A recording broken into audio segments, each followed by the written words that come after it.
اعوذ باللہ من الشیطان اللعین الرجیم بسم اللہ الرحمن الرحیم الحمد للہ رب العالمین والعاقبۃ للمتقین والجنۃ للمطیعین والنار للملحدین والصلاة والسلام علی مولانا و مولا الثقلین ابی القاسم محمد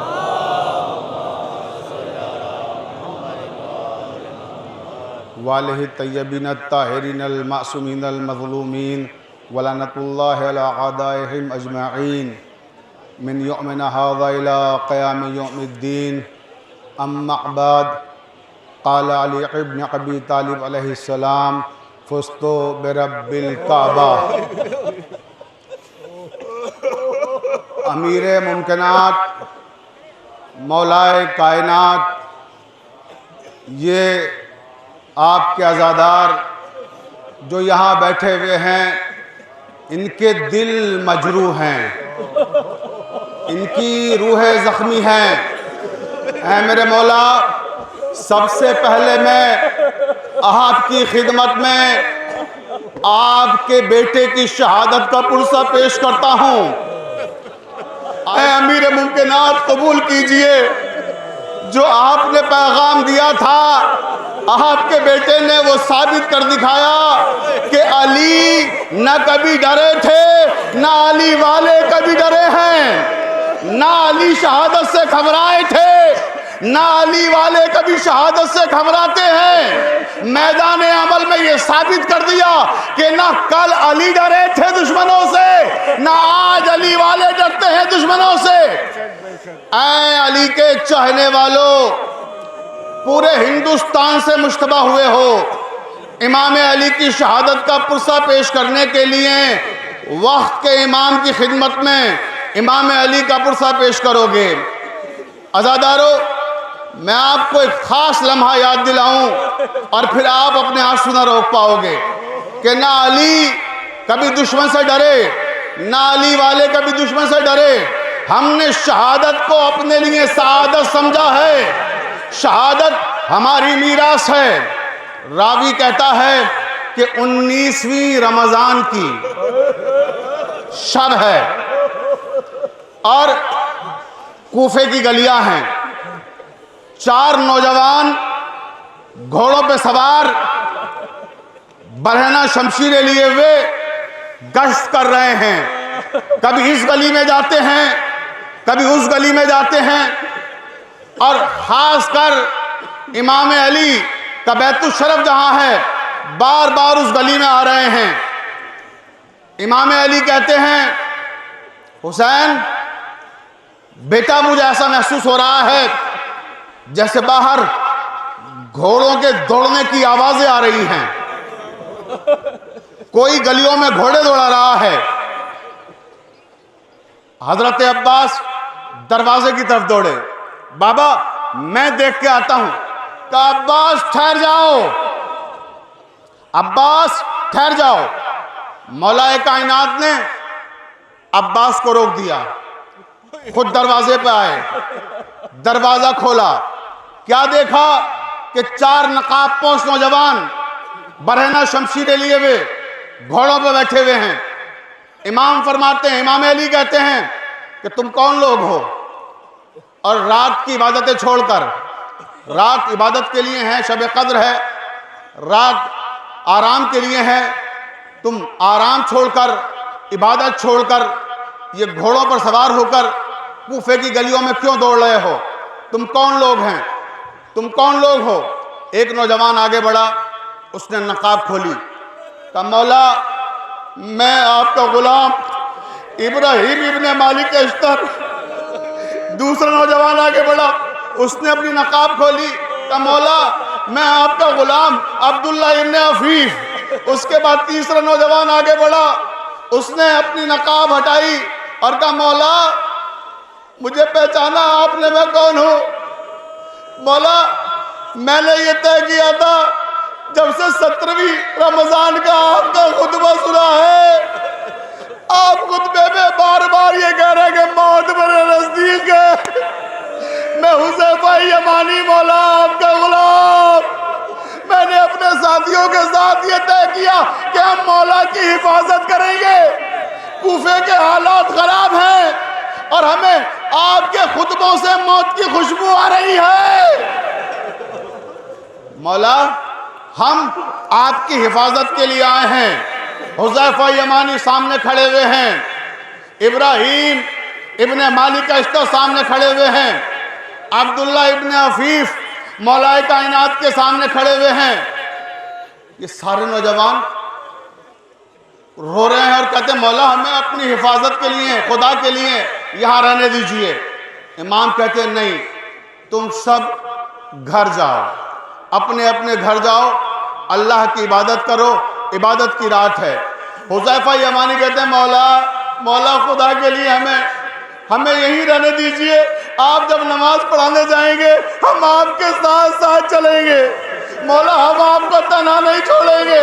مولا آپ نے وصیتیں کر دی حسنین کو، ہمیں ڈر لگ رہا ہے، مولا موت آپ کے نزدیک آ رہی ہے۔ امام فرماتے ہیں کہ حذیفہ یمانی میں تمہیں تمہارا امام بن کے حکم دیتا ہوں، میں تمہیں تمہارا امام بن کے حکم دیتا ہوں، جاؤ اپنے گھر کو جاؤ، ان سب کو اپنے اپنے گھروں کو لے جاؤ، ان سب کو بھیج دو یہاں سے، میں اپنے رب کے قریب جانے والا ہوں، اب میرا وقت میرے رب سے ملاقات کا قریب آ رہا ہے، لہٰذا تم سب جاؤ، میں تمہیں امام وقت ہو کے حکم دے رہا ہوں۔ عزادارو سارے کے سارے نوجوان اپنی اپنی تلواریں توڑ کر مولا کے قدموں میں تلواریں رکھ دی اور اجازت لی، مولا آپ کا حکم ہے، آپ نے امام بن کے اب کہہ دیا کہ ہمیں جانا ہے تو ہم پر رکنا حرام ہو گیا، آپ امام ہیں، آپ نے حکم دے دیا، مولا ہم جا رہے ہیں، مگر مولا خون کے آنسو رو رہے ہیں، مولا ہمارا دل نہیں چاہتا۔ عزادارو سارے نوجوان اپنے اپنے گھروں پہ پہنچ گئے۔ حذیفہ یمانی جب اپنے گھر میں گئے، صحن میں ٹوٹی ہوئی تلوار کو گاڑ دیا اور ٹوٹی ہوئی تلوار کو گاڑ کے اسی تلوار پہ سر رکھ کے رونے لگے، مولا آپ نے مجھے مجبور کر دیا، مولا میں چاہتا تھا کہ آج آپ کی حفاظت کا فریضہ انجام دوں۔ چیخیں مار کے روتے ہیں، حذیفہ روتے ہیں، بی بی حجرے سے باہر آئی، بی بی آگے کہتی کیا ہوا حذیفہ کیوں رو رہے ہو، تم علی کے سپاہی ہو کر رو رہے ہو کہ تم نہیں جانتی ہو، ارے علی نے ہمیں مجبور کر دیا، ہمارے آقا نے حکم دے دیا کہ واپس جاؤ۔ عزادارو سنو گے، مولا کوئی غم نہ دے آپ کو سوائے غم اہل بیت کے، آپ اب اپنے آنسو نہ روک پائیں گے۔ اب روایت کا فقرے یہ ہیں کہ ایک مرتبہ حذیفہ یمانی تلوار پر ٹیک لگائے بیٹھے ہوئے ہیں اور بیٹھے بیٹھے رو رہے تھے، روتے روتے آنکھ لگ گئی اور تھوڑی دیر کے بعد پورے کوفے میں شور ہونے لگا، ہر طرف سے آوازیں آنے لگی، ایک ہنگامہ ہے۔ بی بی حجرے سے دوڑتی ہوئی باہر آئی، کہا حذیفہ تم نے یہ آوازیں سنی، کیسی آوازیں آ رہی ہیں؟ کہ کیا ہوا؟ ارے دیکھ نہیں رہے ہو کوفے میں ہر طرف سے رونے کی آواز آ رہی ہے، گریے کی آواز آ رہی ہے، اور اس آواز کے درمیان یہ جو رونے کی آوازیں ان میں ایک نعرہ گونج رہا ہے، قد قتل امیر المومنین، امیر المومنین کو قتل کر دیا گیا، امیر المومنین نہیں رہے، ستون ہدایت منہدم ہو گیا، شمع امامت گل ہو گئی۔ اجرکم اللہ، مولا کوئی غم نہ دے آپ کو سوائے غم حسین کے اور غم اہل بیت کے۔ عزاداران مظلوم کربلا بار روایت کے فقرے ہیں، امام حسن کو حکم دیا امام علی نے، بیٹا نماز مکمل کراؤ۔ حسین بیٹھے ہوئے ہیں، حسن قریب میں ہے، حسن آؤ بیٹے نماز تمام کراؤ۔ امام حسن نماز تمام کراتے ہیں اور روایت کے فقرے ہیں کہ امام علی زخمی حالت میں محراب سے ایک طرف ٹیک لگائے ہوئے بیٹھے ہوئے ہیں، کبھی کوئی صحابی آگے بڑھ کے امام کو سہارا دیتا ہے، کبھی کوئی صحابی آگے بڑھ کے امام کو سہارا دیتا ہے۔ میں کہوں گا یا علی، مولا ایک ضربت لگی تھی لیکن ہزاروں چاہنے والے، کبھی کوئی سہارا دے رہا ہے کبھی کوئی سہارا دے رہا ہے، لیکن ہائے کربلا، ہائے حسین ابن علی، اس زخموں سے چور ہے مگر کوئی سہارا دینے والا نہ تھا۔